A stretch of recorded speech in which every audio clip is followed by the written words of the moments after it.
Today I will be reading Charlotte Bronte, The Professor.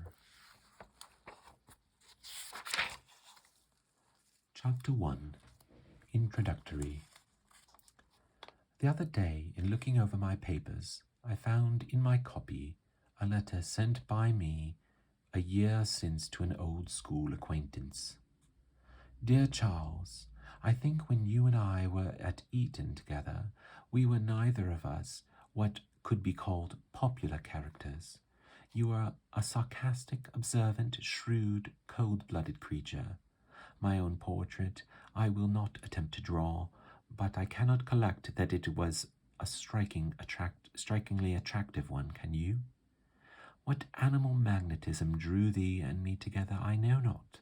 Certainly I never experienced anything of the Pylades and Orestes sentiment for you, and I have reason to believe that you for your part were equally free from all romantic regard to me. Still, out of school hours we walked and talked continually together. When the theme of conversation was our companions or our masters, we understood each other, and an excellent or beautiful object, whether inanimate or inanimate nature, your sardonic coldness did not move me. I felt superior to that check then as I do now. It is a long time since I wrote to you, and a still longer time since I saw you.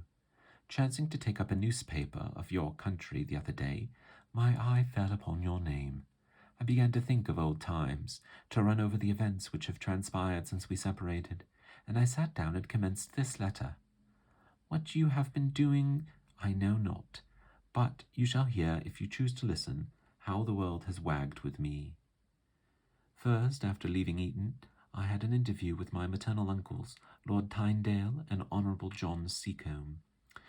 They asked if I would enter the church, and my uncle the nobleman offered me the living of Seacombe, which is in his gift, if I would. Then my other uncle, Mr. Seacombe, hinted that when I became rector of Seacombe cum Scaife, I might perhaps be allowed to take as a mistress of my house, the head of my parish, one of my 6 cousins, his daughter, all of whom I greatly dislike. I declined both the church and matrimony. A good clergyman is a good thing, but I should have made a very bad one. As to the wife, oh, how like a nightmare is the thought of being bound for life to one of my cousins. No doubt they are accomplished and pretty, but not an accomplishment, not a charm of theirs touches a chord in my bosom. To think of passing the winter evenings by the parlour far side of Seacombe Rectory alone with one of them, for instance, the large and well-modelled statue Sarah, no. I should have been a bad husband, under such circumstances, as well as a bad clergyman. When I declined my uncle's offers, they asked me what I intended to do. I said I should reflect. They reminded me that I had no fortune and had no expectation of any, and after a considerable pause, Lord Tynedale demanded sternly whether I had thoughts of following in my father's steps and engaging in trade. Now, I had had no thoughts of the sort. I do not think that my turn of mind qualifies me to make a good tradesman. My taste, my ambition, does not lie in that way, but such was the scorn expressed by Lord Tynedale's countenance as he pronounced the word trade, such the contemptuous sarcasm of his tone, that I was instantly decided. My father was but a name to me, yet that name I did not like to hear mentioned with a sneer to my very face. I answered then with haste and warmth, I cannot do better than follow in my father's steps. Yes, I will be a tradesman. My uncles did not remonstrate. They and I parted with mutual disgust. In reviewing this transaction, I find that I was quite right to shake off the burden of Tynedale patronage, but a fool to offer my shoulders instantly for the reception of another burden, one which might be more tolerable, and which certainly was yet untried. I wrote instantly to Edward. You know Edward, my only brother, 10 years my senior, married to a rich mill owner's daughter, and now professor of the mill and business which was my father's before he failed. You are aware that my father, one reckoned a croesus of wealth, became bankrupt a short time previous to his death, and that my mother lived in destitution for some 6 months after him, unhelped by her aristocratical brothers, whom she had mortally offended by her union with Crimsworth, the shire manufacturer.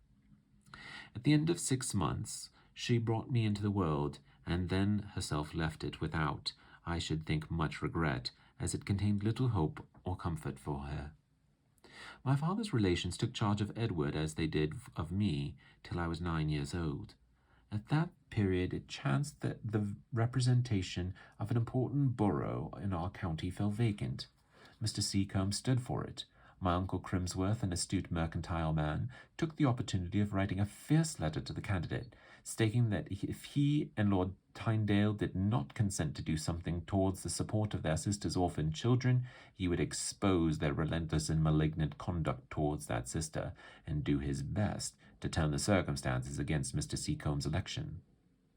That gentleman and Lord T knew well enough that the Crimsworths were an unscrupulous and determined race. They knew also that they had influence in the borough of X, and, making the virtue of necessity, they consented to defray the expenses of my education. I was sent to Eton, where I remained 10 years, during which space of time Edward and I never met. He, when he grew up, entered into trade and pursued his calling with such diligence, ability, and success that now, in his 30th year, he was fast making a fortune. Of this I was apprised by the occasional short letters I received from him, some 3 or 4 times a year, which said letters never concluded without some expression of determined enmity at the house of Seacombe, and some reproach to me for living, as he said, on the bounty of that house. At first, while still in boyhood, I could not understand why, as I had no parents, I should not be indebted to my uncle Tynedale and Seacombe for my education. But as I grew up, I heard by degrees of the persevering hostility, the hatred till death evinced by them against my father, of the sufferings of my mother, of all the wrongs, in short, of our house. Then did I conceive shame of the dependence in which I lived, and form a resolution no more to take bread from the hands which refused to minister to the necessities of my dying mother. It was by these feelings I was influenced when I received the rectory of Seacombe and the union with one of my patrician cousins. An irreparable breach thus being effected between my uncles and myself, I wrote to Edward, told him what had occurred, and informed him of my intention to follow his steps and be a tradesman. I asked, moreover, that he could give me employment. His answer expressed no approbation of my conduct, but he said I might come down to shire if I liked, and he would see what could be done in the way of furnishing me with work. I repressed all, even mental comment on his note, packed my trunk and carpet-bag, and started for the north directly. After 2 days' travelling, railroads were not then in existence, I arrived one wet October afternoon in the town of X. I always understood that Edward lived in this town, but on inquiry I found that it was only Mr. Crimsworth's mill and warehouse, which were situated in that smoky atmosphere of Bigben Close. His residence lay 4 miles out in the country. It was late in the evening when I alighted at the gates of the habitation designated to me as my brother's. As I advanced up the avenue, I could see through the shades of twilight, and the dark, gloomy mists which deepened those shades, that the house was large, and the grounds surrounding it sufficiently spacious. I paused a moment on the lawns in front, leaning my back against a tall tree which rose in the centre. I gazed with interest on the exterior of Crimsworth Hall. Edward is rich, I thought to myself. I believed him to be doing well, but I did not know he was master of a mansion like this. Cutting short all marvelling speculation, conjecture, etc., I advanced to the front door and rang. A manservant opened it. I announced myself. He relieved me of my wet cloak and carpet-bag and ushered me into a room furnished as a library, and there was a bright fire and candles burning on the table. He informed me that his master was not yet returned from the X-market, but he would certainly be at home in the course of a half an hour. Being left to myself, I took the stuffed easy-chair covered with red morocco which stood by the fireplace, while my eyes watched the flames dart from the glowing coals and the cinders fall at intervals on the hearth. My mind busied itself in conjectures concerning the meeting about to take place. Amidst much that was doubtful in the subject of these conjectures, there was one thing tolerably certain. I was in no danger of encountering severe disappointment from this moderation of my expectations guaranteed me. I anticipated no overflowings of fraternal tenderness. Edward's letters had always been such as to prevent the engendering or harboring of delusions of this sort. Still, as I sat awaiting his arrival, I felt eager, very eager. I cannot tell you why. My hand, so utterly a stranger to the grasp of a kindred hand, clenched itself to repress the tremor with which impatience would fain have shaken it. I thought of my uncles, and as I was engaged in wondering whether Edward's indifference would equal the cold disdain I had always experienced from them, I heard the avenue gates open. Wheels approached the house. Mr. Crimsworth was arrived, and after a late lapse of some minutes, a brief dialogue between himself and his servant in the hall, his tread drew near the library door. That tread alone announced the master of the house. I still retain some confused recollection of Edward, as he was 10 years ago. A tall, wiry, raw youth. Now, as I look from my seat and turned towards the library door, I saw a fine-looking and powerful man. A light-complexioned, well-made, and athletic proportions. The first glance made me aware of an air of promptitude and sharpness, shown as well in his movements as in his port, his eye, and his general expression of his face. He greeted me with brevity, and in a moment of shaking hands, scanned me from head to foot.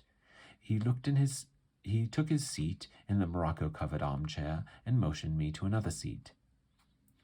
"I expected you would have called at the counting-house in the Close," said he, and his voice, I noticed, had an abrupt accent, probably habitual to him. He spoke with the guttural northern tone, which sounded harsh in my ears, accustomed to the silvery utterances of the South. "The landlord of the inn where the coach stopped directed me here," said I. "I doubted at first the accuracy of this information, not being aware that you had such a residence as this." "Oh, it's all right," he replied. "Only I was kept half an hour behind time waiting for you, that is all. I thought you must be coming by the 8 o'clock coach." I expressed regret that he had to wait. He made no answer, but stirred the fire, as to cover a moment of impatience. Then he scanned me again. I felt an inward satisfaction that I had not, in the first moment of meeting, betrayed any warmth or any enthusiasm, that I had saluted this man with a quiet and steady phlegm. "Have you quite broken with Tyndale and Seacombe?" he asked hastily. "I do not think I shall have any further communication with them. My refusal of their proposals will, I fancy, operate as a barrier against any future intercourse." "Why," said he, "I may as well remind you at the very outset of our connection that no man can serve two masters. Acquaintance with Lord Tyndale will be incompatible with assistance from me." There was a kind of gratuitous menace in his eyes as he looked at me in finishing this observation. Feeling no disposition to reply to him, I contented myself with an inward speculation on the difference which exists in the constitution of men's minds. I do not know what inference Mr. Crimsworth drew from my silence, whether he considered it a symptom of contumacity or evidence of my being cowed by his peremptory manner. After a long, hard stare at me, he rose sharply from his seat. "Tomorrow," he said, "I shall call your attention to some other points, but now it is supper time, and Mrs. Crimsworth is probably waiting. Will you come?"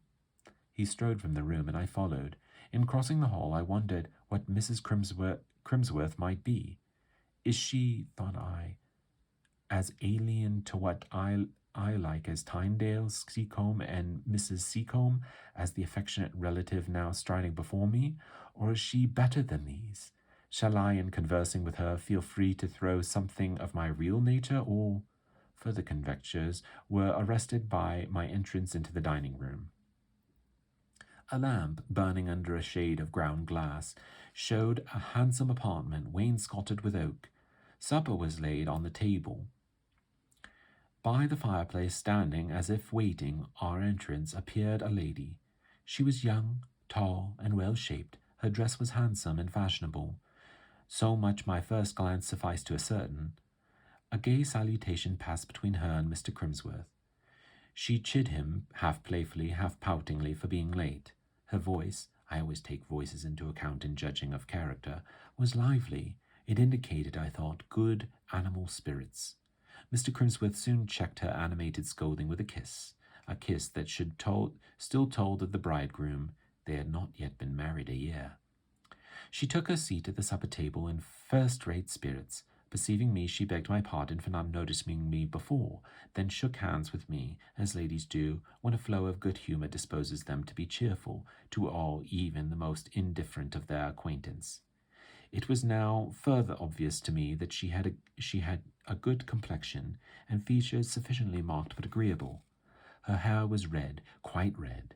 She and Edward talked much, always in a vein of playful contention.